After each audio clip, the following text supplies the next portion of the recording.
Στα επόμενα λεπτά θα προσπαθήσω να συνδέσω δύο φαινομενικά άσχετα μεταξύ τους πράγματα.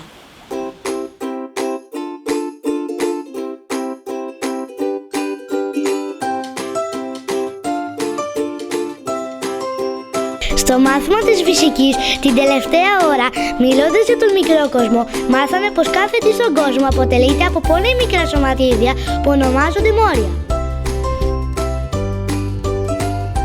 Ο κύριος μας είπε να τα φανταστούμε σαν μικρές μπαλίτσες χαρτιού που κάθε υλικό αποτελείται από αυτά. Να! Η κασετίνα για παράδειγμα αποτελείται από... Δεν μπορεί. Το παγούρι. Υπάρχουν παντού. Βοήθεια.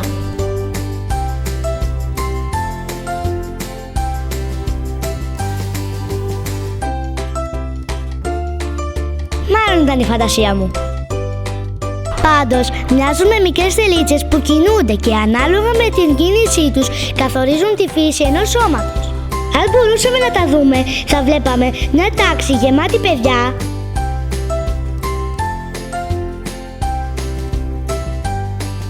κάπως έτσι. Ευτυχώς που δεν βλέπουμε με αυτόν τον τρόπο. Διάβασα πως αν τα μόρια κινούνται πολύ κοντά το ένα στο άλλο, διατηρώντας μόνιμες θέσεις και δεν ενώνονται αλλά και δεν απομακρύνονται, τότε σχηματίζουν στερεά σώματα. Αν πάλι τα μόρια κινούνται αλλάζοντας συνεχώς θέσεις, αλλά πάλι δεν πλησιάζουν ούτε απομακρύνονται μεταξύ τους, δημιουργούν υγρά σώματα. Τέλος, αν τα μόρια κινούνται ελεύθερα αλλάζοντας συνεχώς θέσεις και απομακρύνονται το ένα από το άλλο χωρίς να πλησιάζουν πολύ μεταξύ τους, σχηματίζουν αέρια σώματα. Ας αφήσουμε τώρα τη φυσική. Πριν λίγο καιρό στην τηλεόραση είδα μια εικόνα που με συντάραξε.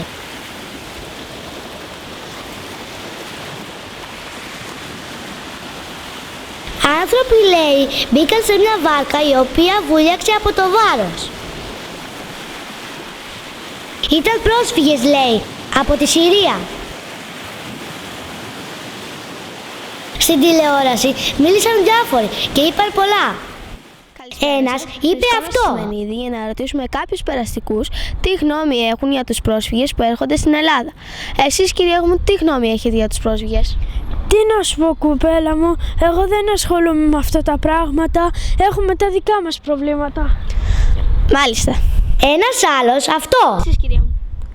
Πρόσφυγες να πάνε στη χώρα τους. Δεν τους θέλουμε εδώ πέρα.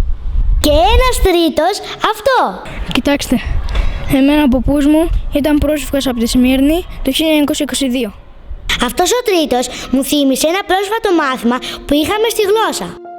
Τότε οι συμμαθητές μου είχαν διαβάσει κάποια κείμενα που μου έκαναν εντύπωση. Ένα χρόνο περιπλανηθήκαμε στα μέρη της Πελοπόννησος και υποφέραμε πολύ. Τώρα μας δώσαν τη γη εδώ για να μείνουμε. Τα κείμενα έλεγαν για μια κατάσταση παρόμοια με αυτή στη τηλεόραση, μόνο που οι πρόσφυγες τότε ήταν Έλληνες. Περίεργο, Δεν είναι τίποτα. Λίγο χώμα είναι. Χώμα, ναι, λίγο χώμα από τη γη τους, για να φυτέψουν ένα βασιλικό, της λέει, στο ξένο τόπο που θα πάνε, να θυμούνται.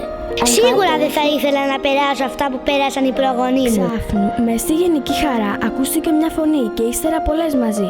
Φωτιά, φωτιά, βάλαν φωτιά στη Σμύρνη. Γιατί να τα περάσω άλλωστε, δεν έχω κάνει τίποτα.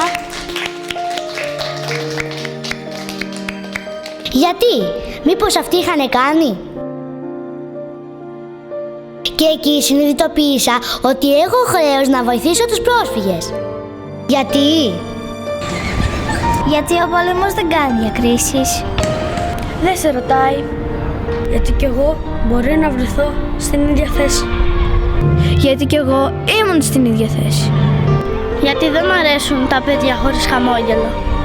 Γιατί είμαι άνθρωπος και στους ανθρώπους, όπως και στα μόρια, η συμπεριφορά μας καθορίζει το τι είμαστε.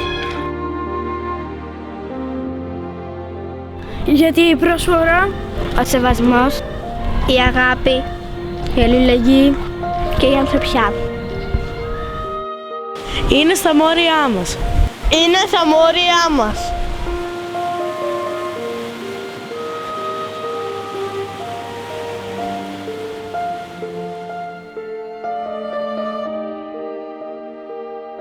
Ελπίζω να σας διαφώτισα.